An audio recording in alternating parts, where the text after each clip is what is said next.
Grabar. Bueno, voy a ir acá compartiendo pantalla. Ahí estamos, me parece, ¿no? Esto se está grabando y se nos graba a nosotros, así que así podemos compartirlo luego. Yo hasta hace un rato pensaba que venía de espectador y me había hecho que no sacaba nada. Y como somos de enfermos, hemos preparado 25 diapositivas en ese rato. Estoy con un PowerPoint con las imágenes que teníamos. Pero si será por transitado. Ha sido relativamente fácil porque...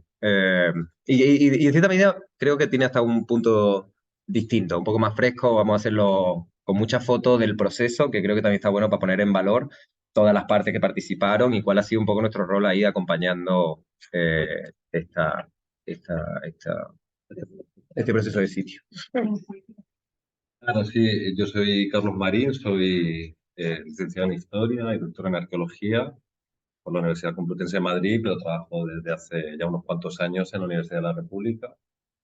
Soy docente del Centro Universitario Regional Este en Rocha, soy profesor ahí. Bueno, arqueólogo, sí, doctor en Ah, Arqueología. dijiste, perdón. Doctor en Arqueología.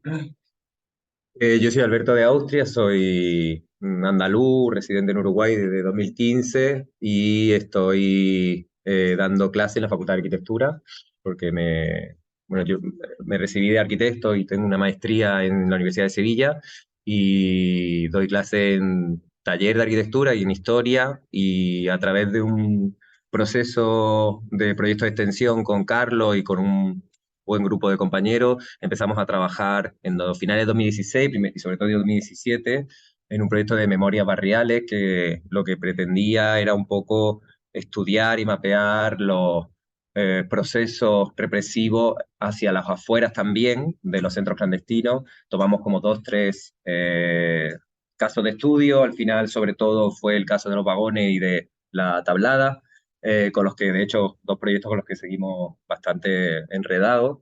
Y en ese proceso de registro y de escucha, en realidad nos vimos también en un momento acompañando el proceso de la propia territorialización de los sitios a partir de la aprobación de la ley, ¿no?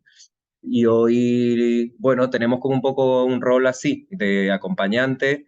En el caso de los vagones ha tenido una posibilidad de materializarse, aunque hoy todavía es digital, pero bueno, sabemos que está en proceso de materializarse esta musealización, que no es solo una musealización, que no solo eh, trae lo anterior, sino que también compone o expone una nueva propuesta para el barrio eh, que ha sido muy importante, fue un factor muy importante, entonces entendemos que también ha sido al final un proceso también de incorporación hacia la afuera, ¿no? En cierta medida se cerraba un poco el ciclo, con la tablada es más complejo y sería mucho más largo de explicar y no la diapositiva.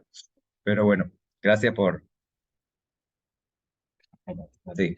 Bueno, como dice Alberto, empezamos en el año 2017 con un proyecto de extensión universitaria y en el caso concreto de los vagones, eso luego pasó a ser dos consultorías históricas y arqueológicas. Hizo una investigación primero histórica de fotografía aérea, se empezaron a relevar testimonios, que esto es muy importante mencionar, que en el caso de Ágora o en el caso, por ejemplo, de Cometa en la tablada, hay que hacer hincapié en que es las propias asociaciones las que han empezado las investigaciones, ¿no? Porque eh, siempre han estado estos espacios al margen de las investigaciones oficiales, que como sabéis, en Uruguay han estado centradas en la búsqueda de detenidos desaparecidos. Entonces, todos aquellos delitos de lesa humanidad que se cometieron en estos espacios represivos, como puede pasar en la tablada nacional, o incluso en estos espacios como los vagones donde no hay detenidos desaparecidos, quedaron completamente al margen de las investigaciones oficiales que el Estado uruguayo impulsa a partir del año 2005, ¿no? Con la creación de un equipo de antropología forense y un equipo de historiadores, luego se le sumó un equipo de archivólogos y ahora en esta última remodelación,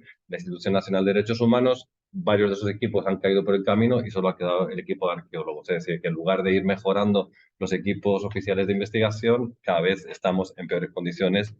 Y bueno, ese es otro tema, ¿no? Pero bueno, en ese proceso, nosotros nos parecía importante poder dedicar proyectos de extensión a trabajar en estos espacios y poder estudiar toda la nómina de delitos de lesa humanidad que se cometieron, como los que ocurrieron en los vagones, que fueron torturas sistemáticas y violencia sexual, ¿no? Más allá de esa petición forzada de personas. Si pensamos en el Estatuto de Roma, los delitos de lesa humanidad que hay tipificados, hay una gran nómina de delitos de lesa humanidad y uno de ellos es detenido desaparecido. Que sí, pero a los Estados les compete la investigación de la totalidad de los delitos de lesa humanidad que se cometieron. Bueno, nosotros en el proyecto de extensión y luego consultorías y ahora nuevas formas de vínculo que tenemos con Ágora y con los vagones, empezamos haciendo esta investigación histórica. Ágora había hecho bastantes entrevistas a gente que había pasado por los vagones, pero nosotros hacemos entrevistas particulares que son en el sitio. O sea, son entrevistas que se vinculan más no a historias de vida o testimonios, sino lo que llaman en antropología forense investigaciones preliminares. Es decir, para nosotros es importante llevar a los sobrevivientes a los lugares para poder reconstruir de la forma de funcionamiento del centro clandestino, la materialidad, cómo era el uso del espacio, etcétera. Cosa de la cual nos alegramos porque nadie pensaba que esto luego iba a derivar en un juicio y que el informe arqueológico histórico se iba a utilizar como prueba. Entonces, bueno, nos alegramos de haber hecho esto porque le dimos contundencia a un informe que en principio no era para la justicia y que al final se utilizó en la justicia, ¿no? Bueno, aquí tenemos el caso particular de que algunos de vosotros, especialmente aquellos que eran trabajadores de la construcción, en ciertos momentos construyeron parte de este centro clandestino y estuvieron sin capucha, algo que no es habitual en los centros clandestinos, que suele estar tabicada la gente continuamente. Eso da a estos testimonios mayor relevancia porque nos permitieron reconstruir e interpretar el espacio con bastante exactitud, ¿no? Luego también hicimos estudio de fotografía aérea histórica. Recordemos que cuando llegamos a los vagones había bastante incertidumbre si había 2 vagones, 3 vagones, si estaban ahí, los vagones no cabían porque en ese patio no cabían 2 vagones, había otro espacio que había tenido vagones. Bueno, esa fue toda una investigación previa que hizo Ágora. Nosotros pudimos sumar algo de información a través, por ejemplo, del estudio de la fotografía aérea y tenemos la del año 80, que para nosotros es clave porque ahí donde está la manita se ven los 2 vagones en paralelo y bueno, ahí ya fue la primera vez que vemos los vagones in situ en el año 80. Sabemos que al menos desde finales del 75 con el Plan Morgan hasta el año 80, al menos hubo 2 vagones allí utilizados para la represión clandestina. O sea que esto ya fue un primer indicio bastante importante, ¿no? ¿Eh? La sombra, sí. Aparte, bueno, aquí tenemos el árbol en la garita sur, en la garita sur, que no nos permite analizar mucho de cómo funcionaba, pero aquí en la garita norte sí vemos una sombra de una estructura que es una garita de vigilancia que hoy en día no está destruida, pero aquí también nos da otro indicio de que aquello se había construido con unos fines muy concretos, ¿no?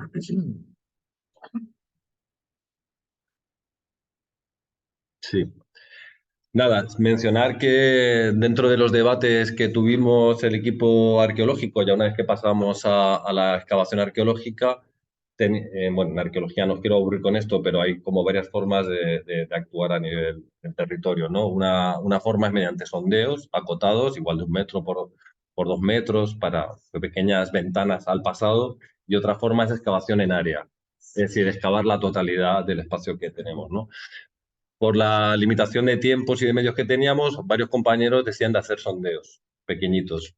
Hay otros apostamos por la excavación en área. Todo el patio principal de los vagones se excavó en área, se excavó completamente. Y también la zona exterior, que aquí no tenemos imagen, pero que fue bastante importante, la zona exterior trasera. Solamente se hicieron sondeos puntuales en la zona de las garitas que veis ahí arriba, que se hicieron sondeos que pudimos documentar los cimientos de las garitas y luego mediante el estudio también de lo que le llamamos arqueología de la arquitectura, pudimos documentar diferencias de revoques que nos estaban dando perfectamente la forma de la escalera de la garita. Entonces aquello que vimos en la sombra de la fotografía del 80, luego lo podemos interpretar también con exactitud. Luego, en esa excavación en área que ampliamos, toda esta zona del patio es lo que excavamos en área, aquello que tenía sedimento de tierra y el resto no, porque tenía pavimentos de cemento, azulejos, etcétera. Vete al anterior un segundo. Bueno, eso es lo que tenéis ahí, la fotografía de 1994, que también es importante porque se ve la modificación total del patio. Los vagones ya se habían extraído, se había puesto toda una techumbre que cubría el patio, lo que también nos explica algunas de las ventanas de la zona trasera. No tenía mucho sentido que el sendario colectivo tuviera ventanas hacia el exterior. Esas ventanas se abren en ese momento porque se cegó la entrada de luz por el patio principal y por eso se abre esa ventana. Eso también nos va dando un poco indicio de las diferentes, hasta 6 fases documentamos entre el año 1960 y la actualidad, 6 fases de construcción y destrucción, en la cual la fase 4 que llevamos nosotros es la que se corresponde con el centro clandestino de detención y tortura. Sí, acá también resaltar que marcada en esa techumbre, un muro nuevo de apoyo, cierra este patio antes abierto o abierto pero cerrado con la propia estructura de los vagones. Entonces es importante porque a pesar de que quizás en la foto de los vagones pareciera que también hay, porque esa es la imagen que tenemos hoy, en realidad que hubiese algún tipo de cerramiento, en realidad era el propio vagón el que ejercía de cierre. Es decir, el vagón se veía desde afuera y ese muro que hoy tenemos no existía. Ese existía en las fotos, o sea, existe en las modificaciones posteriores. Esto es ¿Sabes? importante para... Eso lleva mucha confusión por parte de los testigos, de la gente que pasasteis por allí, porque no, ahí hay un muro, era imposible que hubiera un vagón, etcétera. Claro, hay que entender todas las fases que ha habido de destrucción y remodelación de estructuras para ver cómo ha sido la fisonomía entre el año 75 y el 80. Es más, aquí también se ve la construcción de este anexo, ¿no? De Sí, la policlínica que esa luego. fue una de las primeras zonas que se destruyó ya que no tenía valor testimonial. Bueno, como os decía, esto es la excavación en área utilizando diferentes herramientas. Se documentan todas las unidades estratigráficas, no solamente lo que encontramos en el subsuelo, sino también de las paredes. Se da un número a cada una de las unidades que identificamos y se hace un poco la cronología relativa entre unas y otras que nos permite hacer la secuencia histórica del lugar y lo que es la joya de la corona, digamos, que no nos esperábamos y que fue, creo, una decisión acertada, excavar en área, como os digo, todo el patio, fue encontrar los patines realizados in situ, con chapa ondulada, como veis ahí abajo a la izquierda, de donde se pusieron esos vagones que habíamos visto en la fotografía aérea. Entonces, testimonio, fotografía aérea, información arqueológica estratigráfica, todo ratificaba el uso de este espacio y la composición arquitectónica de este espacio para construido con un fin claramente represivo, ¿no? Y eso, bueno, nos permite ya definir lo que le llamamos la fase 4 con un poco la orientación de las diferentes y las funcionalidades de las diferentes zonas de los vagones, ¿no? Los vagones, el pasillo central, el escenario, los baños, las dos garitas de vigilancia, así modo oficiales y patio trasero. Y si a la mitad de abajo a la derecha, eh, y tenemos una reconstrucción de la fase 4, que es cómo funcionó esto entre finales del 75 y el 80.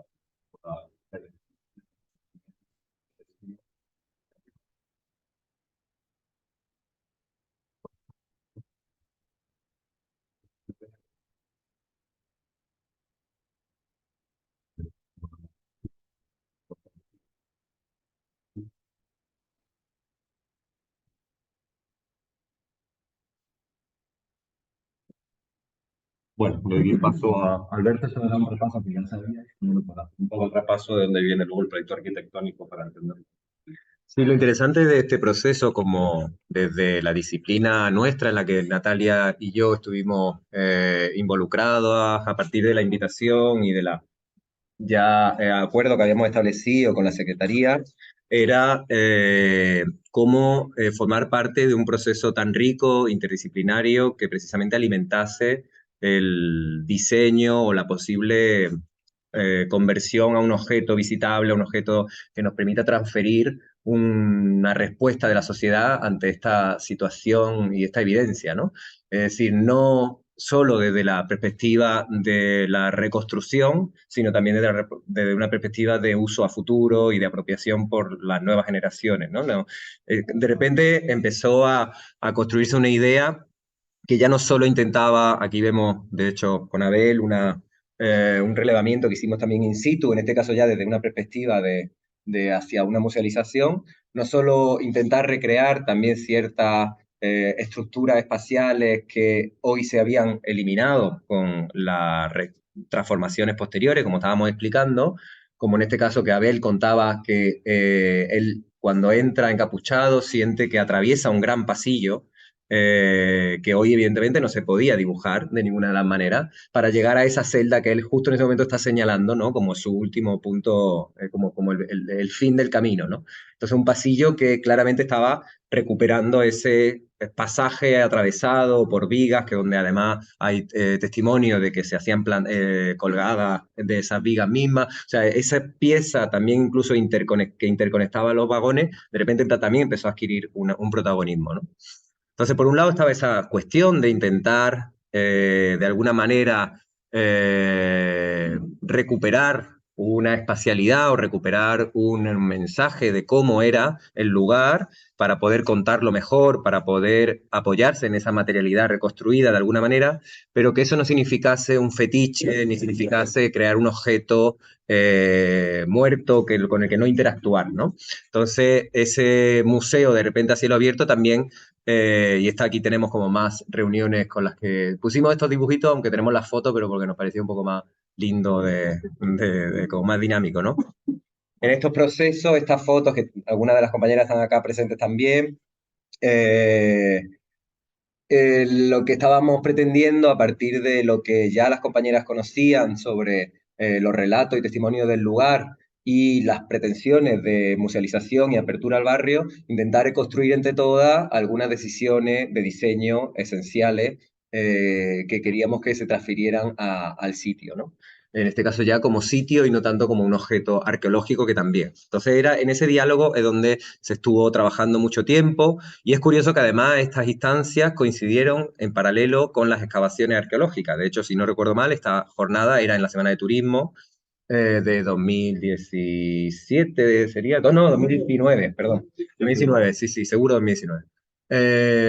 Y justo estando en esta jornada en las que estábamos trabajando en ida y vuelta, recordamos un momento la llamada de los compañeros ahí de arqueología diciendo, vení, vení, que ha salido una movida y de repente ver que incluso esa incorporación, como decíamos, de las patines de los vagones tenía que estar, volvía sobre el diseño y volvía a ser un objeto ahora a incorporar casi de vuelta como un objeto que ver de lejos, pero también con el que poner en cuestión si podíamos incluso utilizarlo como soporte de vida también para futuras cosas, ¿no? Porque al fin y al cabo esa joya de la corona que decía Carlos, que son esos patines que veis un poco ahí en esos últimos planos que iban pasando, veis que está marcado ese pasillo que hablábamos de Abel antes, esos soportes, esas patines, esas estructuras tenían como esa también capacidad de ser asiento, al fin y al cabo por su escala. Era un bloque de hormigón de 40 por 40, prácticamente es como ¿no? el banco estándar que uno ve por las plazas de los presupuestos participativos, ¿no? Este banco macizo. Entonces, esa aparición enterrada de repente dio también esa idea de la posibilidad de abrir un espacio público en el que esa fosa de los antiguos vagones hoy fuesen una plaza, un espacio de vida. Un espacio al que llegar y en el que interactuar con el futuro, pero también sobre esa textura pasada. Entonces, para eso, para poder liberar ese espacio, una de las operaciones, evidentemente, tenía que ver, veis todas esas flechitas, tienen que ver, ¿no? Con el atravesamiento necesario, con la necesidad de incluso recuperar una imagen, ¿no? Una imagen que iba hacia acá, una imagen, esta es una foto ya un poco adelanto, pero es una foto del estado último, pero una imagen que pretendía recuperar, al menos por superposición, una escena, que es esta recreación en altura y en longitud de la posición original de los vagones. Incluso también hasta recrear la posibilidad de estos miradores, torretas de vigilancia, hoy reconvertidos precisamente como objetos desde donde mirar, desde adentro, ¿no? Con la libertad que se tiene y no tanto de ser observado. Esta composición igualmente nos condicionaba mucho cómo iba a ser la materialidad, si es que íbamos a directamente recrear como si fuese un falso histórico toda la pieza, como en un momento incluso estuvo la posibilidad de buscar hasta los vagones de lechero, vagones o de mercancía estos que habíamos podido incluso hasta medir, que luego extrañamente desaparecieron de la estación de AFE. Pero más allá de la posibilidad de haberlos traído explícitos, con esa lógica de abrirse al barrio, en realidad acabó transformándose en una idea digamos, de representación. O sea, se tenía que representar el vagón, pero no por fuerza tenía que estar el vagón como volumen. Y quizás con esa idea jugara la descomposición, a la lucha de contrarios, ¿no? Entre lo abierto y lo cerrado, que también mucho en memoria se trabaja, ¿no? Poder aquello que no se veía, aquello que estaba oculto, aquello que no, a lo que no podíamos atravesar, hoy abierto y descompuesto totalmente, ¿no? Es decir, pasar de esta imagen a esta otra, ¿no? Que al fin y al cabo también recreaba el vagón, pero en este caso, no sé si se puede entender, ¿no? A través del sumatorio de cada una de esas planchas, en este caso de un material también cercano a esta estética ferroviaria, que es el acero corten, a partir del desfasaje de todos estos dispositivos, de estos bastidores, poder acabar dibujando la escena.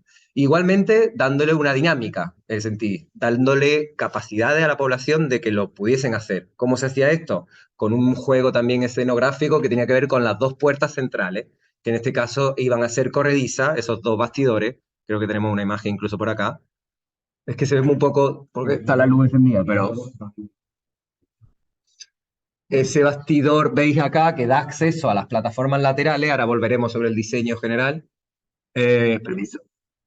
Que recreaba también un sonido del el portón de esos vagones abriéndose y cerrándose. ¿Veis? Ahí un poco. Ahora estamos demasiado, ahora es un segundo, ahora volvemos a las imágenes en blanco. ¿Veis? Y que también tenía en la textura de la chapa jugar también a esa transparencia, buscando a través de esas microperforaciones la posibilidad de ver al otro lado, ¿no? Pero en ese juego de la interacción, al final tomar parte del relato también del sitio. ¿Veis? Un poco en la noche jugaba esta escena también.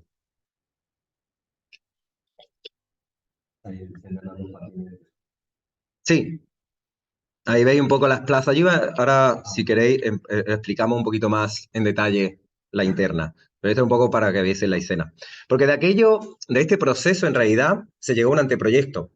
Un anteproyecto que terminó hace 2 años y sin embargo, eso fue solo el primer paso de un montón de correcciones y nuevas visiones y nuevas revisiones, porque no solo había que ajustarlo a un presupuesto posible y muchas de esas decisiones que había que tomar en el detalle de los ejecutivos iban evidentemente, ajustar algunas cosas, sino porque en cierta medida también se siguió colectivizando el proceso. Aquí puse algunas pantallazos de distintas instancias, algunas telemáticas, como veis, estos son con los compañeros arqueólogos, la museóloga Jimena ahí, o también con Ágora, estaba dormido.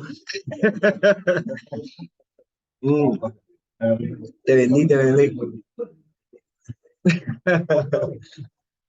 Luego jornadas también en la propia sala del consejo, ¿no? Así, de ahí de la intendencia. Veis que incluso también con las técnicas de la intendencia, en este caso con Eugenia, también las últimas modificaciones, esta imagen creo que tiene un mes y medio, 2 meses, o sea, estamos hablando de un proceso de otros 2 años continuado de estudio y revisión. E incluso hasta pudimos hacer esto, una jornada de diseño participativo en el que la personas de Ágora, o sea, se me iba, integrantes de Ágora, pudieron decidir cómo iba a ser el mirador desde el que se veía esa pieza que era el vagón reconstruido. Porque al fin y al cabo, si uno quiere mostrar una imagen, ¿no? Una elevación, un alzado específico, y lo estás haciendo a partir de paneles desfasados, eso significa que hay una zona en la que tú lo ves perfectamente recreado, pero en las otras lo que lo vas viendo ya es desmontado, ¿no? Entonces, el lugar desde donde se veía era el lugar, al fin y al cabo, de mirador, de presentación. Y ese mirador fue tomada la decisión de que fuese diseñado a escala 1:1. Como veía acá, la materialidad se hizo lo que se pudo con unos cartones, pero bueno, se acabó decidiendo ese mirador que al final formó parte de esa fase 0 que ahora os vamos a enseñar. Y esta sería un poco la visión última del proyecto ejecutivo que se entregó. Ahora se ve un poco blanquito, pero ahora hacemos un poco de zoom. Como veis, no solo está incorporando la pieza de las plazas y también el recorrido dentro de la musealización, sino que también estira camino hacia la conexión con el barrio, conectando el centro de interpretación, que sería la zona que hoy tenemos bajo techo del Club de Oficiales, donde estaría el archivo y la, digamos, exposición fija, que tendría su horario, que tendría su control, y sin embargo, perdón, no, sin embargo no. Y también encontramos el otro camino que daría acceso independiente a la plaza, ahora abierta, ya eliminado el muro, y al conjunto del recorrido museístico. Veis que también se incorporaba el patio trasero, al que también se le arreglaba un acceso a partir de bueno, una demolición no esperada que había hecho un árbol que teníamos acá hasta hace un par de años. Entonces, bueno, aprovechando que ya lo tiró, una lástima, no sé, yo no lo hubiéramos tirado, pero como lo tiró, al final se toma decisión bueno, que entonces ese patio se incorpora también como espacio abierto. Ay, sí, solo quiere decir que el patio trasero, como decía antes, no tiene una excavación en área, creo que hicieron un sondeo puntual, creo que era el sondeo de la obra.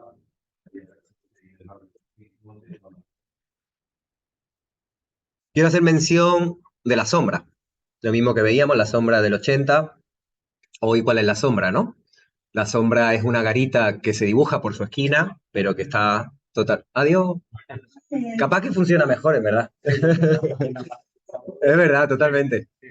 ¿Veis como a lo que me refiero, no? La sombra se recorta, se tiene hasta una muesca que es la ventana que abre hacia la ruta, hacia el parque, hacia el exterior, y luego ni siquiera se dibuja entera, ¿no? Se desmolda como si fuese una tramoya de teatro.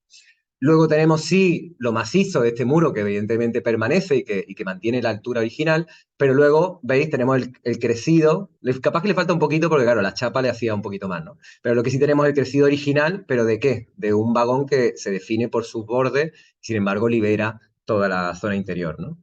Es más, el vagón sirve de falso telón porque en realidad ni siquiera es que la zona de las plazas ocupe todo ese sector, porque una de las condiciones para que esto fuese más vivo, más habitable, es que cumpliese requisitos de accesibilidad. Entonces, esa accesibilidad también fue un hándicap que nos obligó a generar un pasillo de una dimensión específica que permitiese el recorrido completo. En cierto, claro, accesibilidad universal. Este camino, de hecho, trasero de hormigón también cumple esa función para poder acceder.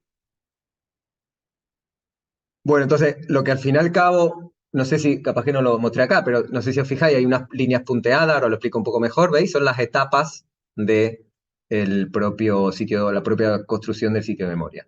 Acá también habría una etapa. Ahora lo mostramos igual que tengo un esquema apropiado. Acá tenéis un detalle un poco más exhaustivo. Estoy dando cuenta que tiene una errata, tenía que haber escondido. Está, no pasa nada. Siempre hay cosas que arreglar. No se da cuenta, ¿verdad? No. Veis en el que se ve ya el interior del centro de interpretación, que como veis tiene una zona de encuentro, tiene una biblioteca, una sala polifuncional, está pensado y dispuesto para que tenga un uso de claramente función barrial y también un uso en el que arranca, digamos, que da la bienvenida para la musealización, ¿no? Un archivo, una sala expositiva, que sería como aquel punto en el que se pasaba a la clandestinidad en este centro, ¿no? Que es este espacio de recepción del escritorio. Este es el camino, no sé si veis que la madera además está buscando eso, ¿no? El camino continúa, ese camino que Abel describía hasta llegar al final. Ahí veis que en el caso del patio trasero, digamos que el recorrido, por tanto, arrancaría acá, aunque siempre que esto esté abierto, cuando no, arrancaría, por supuesto, en esta sala de acceso, pero también podría arrancar atrás.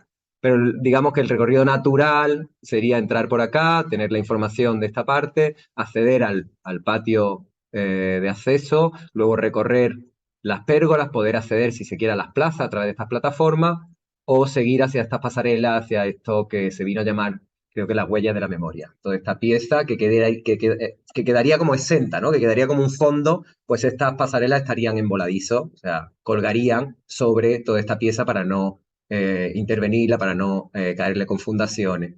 Y veis que luego también se incorporaría al final del todo una escalera, una garita, mirador hacia afuera en este recreo un poco de la esquina. Luego acá accederíamos al galpón, que era el sectario colectivo, que antes lo escribía Carlos, hacia el distribuidor, oficina técnica, con el despacho de la técnica, que al ser un espacio cerrado y entendiendo las condiciones también de abrir esto al público y tener un espacio cerrado, a que quedaría, digamos, enrejado con una instalación lumínica que incorporaría mensaje a la exposición, pero no sería un acceso más de mantenimiento y no tanto de libre uso. Luego sí, el patio trasero con un par de plataformas y una explicación también de todo el proceso de construcción de este muro. Veis que estaría aquí como musealizado este trozo. Y luego la recreación de la otra escalera de la garita. Ese muro de parte de por eso, como compañeros,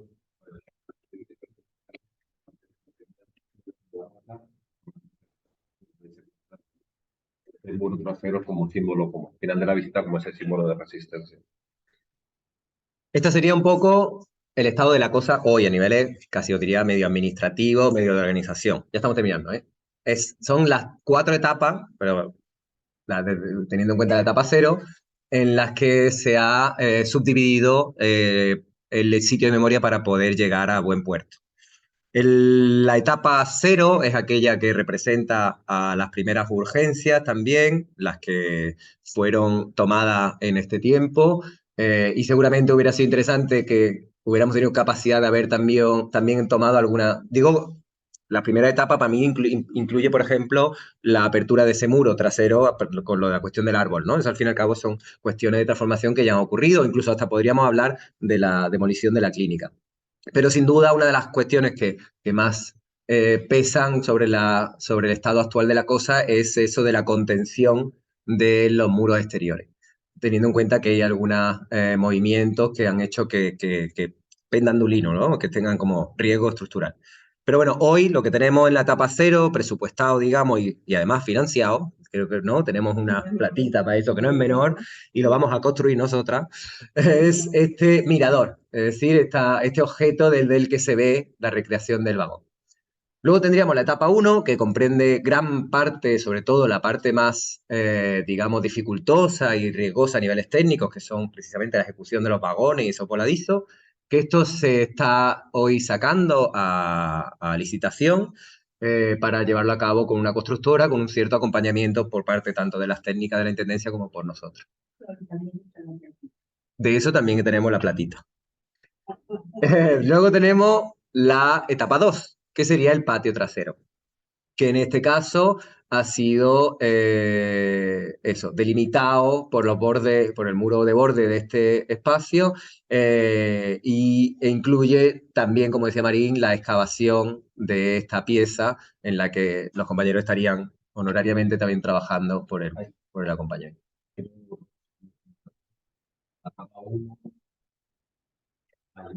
Ah, sí, sí, sí.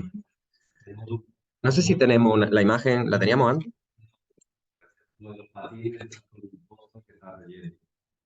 Mm.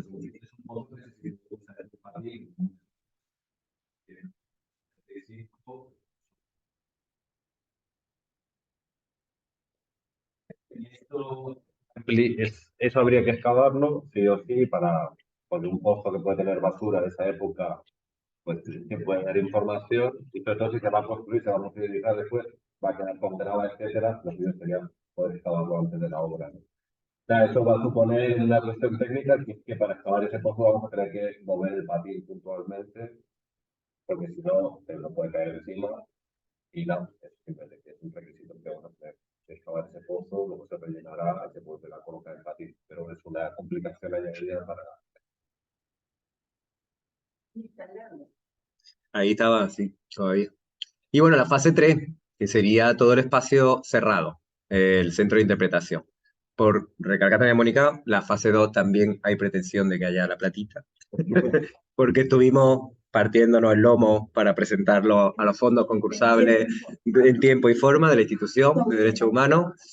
Pero es verdad que quizás en la fase 3 la del espacio acotado, que como decíamos tenía un carácter autónomo y por eso dentro de las urgencias o de las posibilidades que había no era la más urgente. Sabemos que es un espacio hoy controlado, tranquilo, pero es cierto que es el que daría el hueso un poco argumentario de todo, ¿no?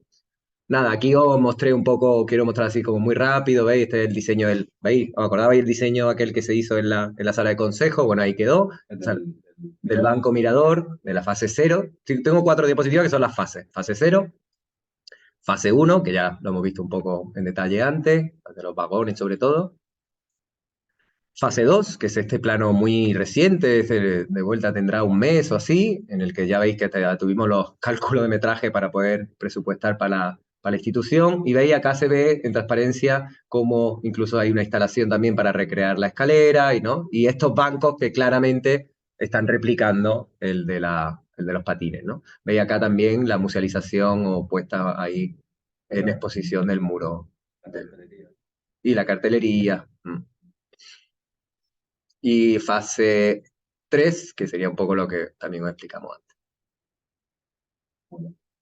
Y esto es un vídeo, no le deis muchísima bola, pero porque no le dimos mucho, pero fue para un poco ver la última etapa, cómo iba a ir pasando. Queda un poco raro porque no le dimos mucho, porque no es un objeto, fue más un objeto de estudio que un objeto de entrega, por eso no está ni en... Pero bueno, visteis que es como medio ahí, como la gente queda como rara, pero bueno, quizás para entender la escala de lo que está pasando está bueno. ¿Veis? Porque ahí se ven las plazas, los espacios de encuentro en esas plataformas, la exposición. Bueno, esa persona está metida en el pasto, pero no debería.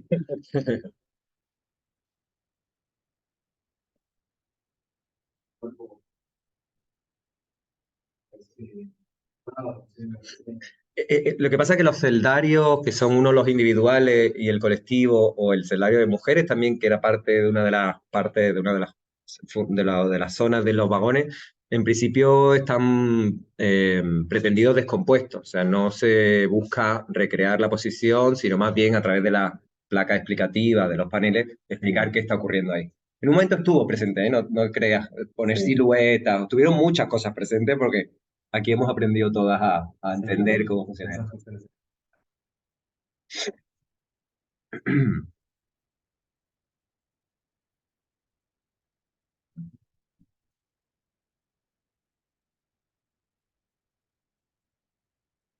Bueno, esta es la casita. Esa no, no son estas tampoco.